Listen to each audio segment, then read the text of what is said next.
നമസ്കാരം.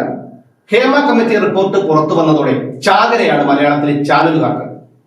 ഒരു ഷൂട്ടിംഗ് കണ്ടുകൊണ്ടുനിന്ന ഒരു വ്യക്തി ഉണ്ടെങ്കിൽ പോലും അദ്ദേഹത്തിന് എന്തെങ്കിലും പറയാനുണ്ടെങ്കിൽ മൈക്കും ക്യാമറയും എടുത്ത് നേരെ അദ്ദേഹത്തിന്റെ വീട്ടിലേക്ക് പോകുന്നു. അദ്ദേഹത്തിന് പറയാനുള്ളതെല്ലാം എടുത്ത് വലിയ പ്രാധാന്യത്തോടെ പുറത്തുവിടുന്നു. ഇതാണ് ഇവരുടെ ഒരു മാധ്യമം, ഇപ്പോൾ നടന്നുകൊണ്ടിരിക്കുന്ന ഒരു മാധ്യമ പ്രവർത്തനം. എന്നാൽ ഇവരൊക്കെ മറന്നു പോകുന്ന ഒരു കാര്യമുണ്ട്. ഈ ആരോപണ വിധേയരും മനുഷ്യരാണ്. അവർ ഇന്ത്യ മഹാരാജ്യത്തെ പൗരന്മാരാണ്. അവർക്ക് മനുഷ്യാവകാശവും മൗലികാവകാശങ്ങളും ഒക്കെ ഉണ്ട്.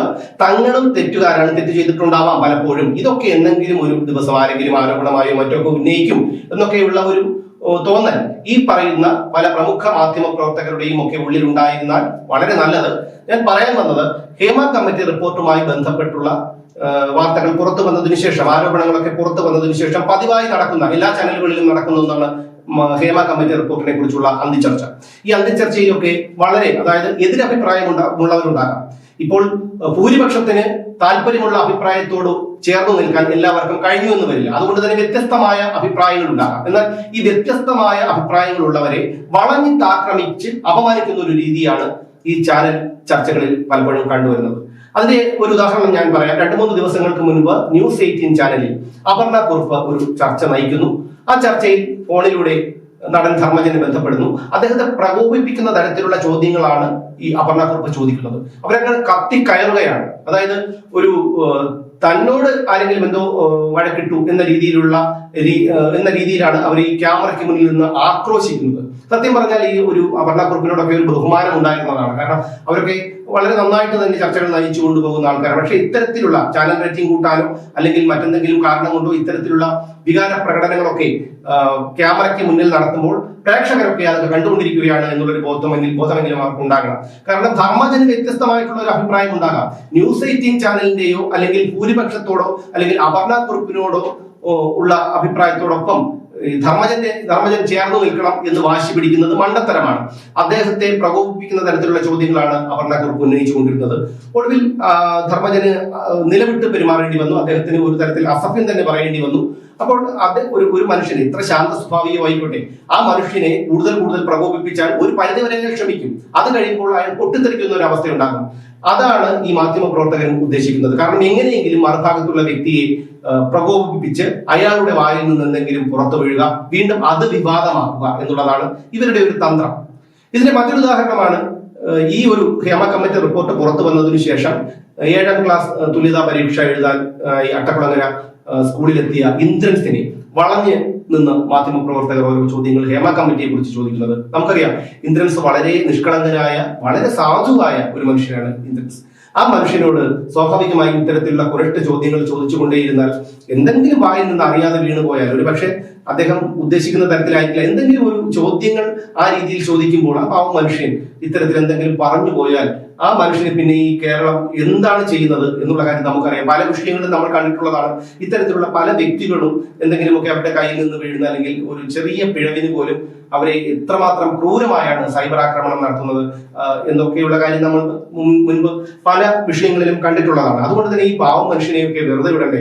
അദ്ദേഹത്തിന്റെ 7ാം ക്ലാസ് തുല്യതാ പരീക്ഷ എഴുതാൻ ചെന്ന സ്കൂളിൽ ചെന്ന് ഇത്തരത്തിലുള്ള ചോദ്യം ചോദിച്ച് അദ്ദേഹത്തെ ബുദ്ധിമുട്ടിച്ചുകൊണ്ടേയിരിക്കുകയാണ്. ആ മനുഷ്യൻ നിഷ്കളങ്കമായ ഒരു സ്വതസിദ്ധമായ ചിരിയോടെ നിന്നിട്ടാണ് ഉത്തരം പറയുന്നത്. അദ്ദേഹം പറയുന്നത്, ഞാൻ ആരുടെയും വാതിലിൽ മുട്ടിയിട്ടില്ല എന്ന് തമാശ രൂപേണ പറയുന്നു.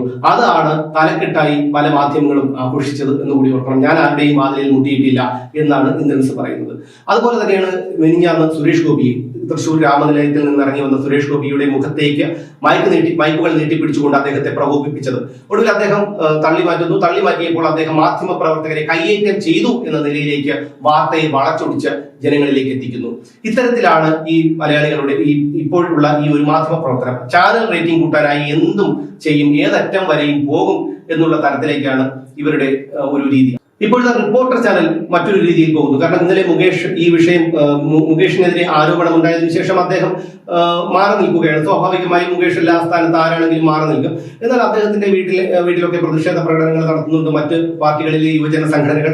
ഇന്നിപ്പോ റിപ്പോർട്ടർ ചാനൽ ഒരു ദൃശ്യം പുറത്തുവിടുന്നുണ്ട്. ഒരു വാഹനത്തിൽ മുകേഷ് പോകുന്നു. അത് സൂം ചെയ്തതിനു ശേഷം അദ്ദേഹത്തിന്റെ മുഖം ഒരു വൃത്താകൃതിയിൽ ഒരു വൃത്തം വരച്ച് അടയാളപ്പെടുത്തി കാണിക്കുന്നു. ഒന്ന് ആലോചിച്ച് നോക്കൂ. അദ്ദേഹം ഒരു നടനാണെന്നുള്ളതോ അല്ലെങ്കിൽ ഒരു ജനപ്രതിനിധിയാണെന്നുള്ളതോ പോകട്ടെ, അദ്ദേഹം ഒരു മനുഷ്യനാണ്, ഇന്ത്യയിൽ ജീവിക്കുന്ന ഒരു പൗരനാണ് മുകേഷ്.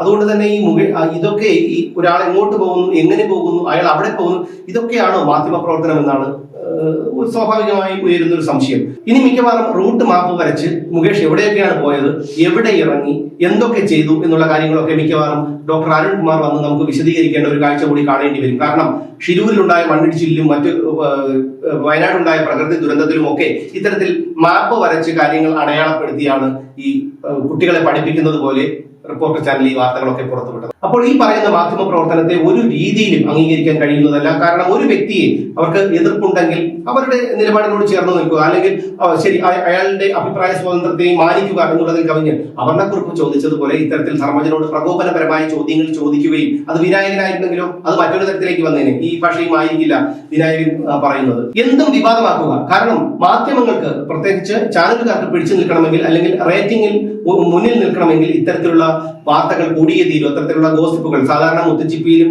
പണ്ടത്തെ പയറിലും ഒക്കെ കാണുന്നതിനേക്കാൾ തരം താഴ്ന്ന രീതിയിലുള്ള റിപ്പോർട്ടിംഗ് ഒക്കെയാണ്, അല്ലെങ്കിൽ വാർത്തകളൊക്കെയാണ് ഇവിടുത്തെ മുൻനിര മാധ്യമങ്ങൾ, ചാനലുകളിലൊക്കെ ഇപ്പോൾ കണ്ടുവരുന്നത്.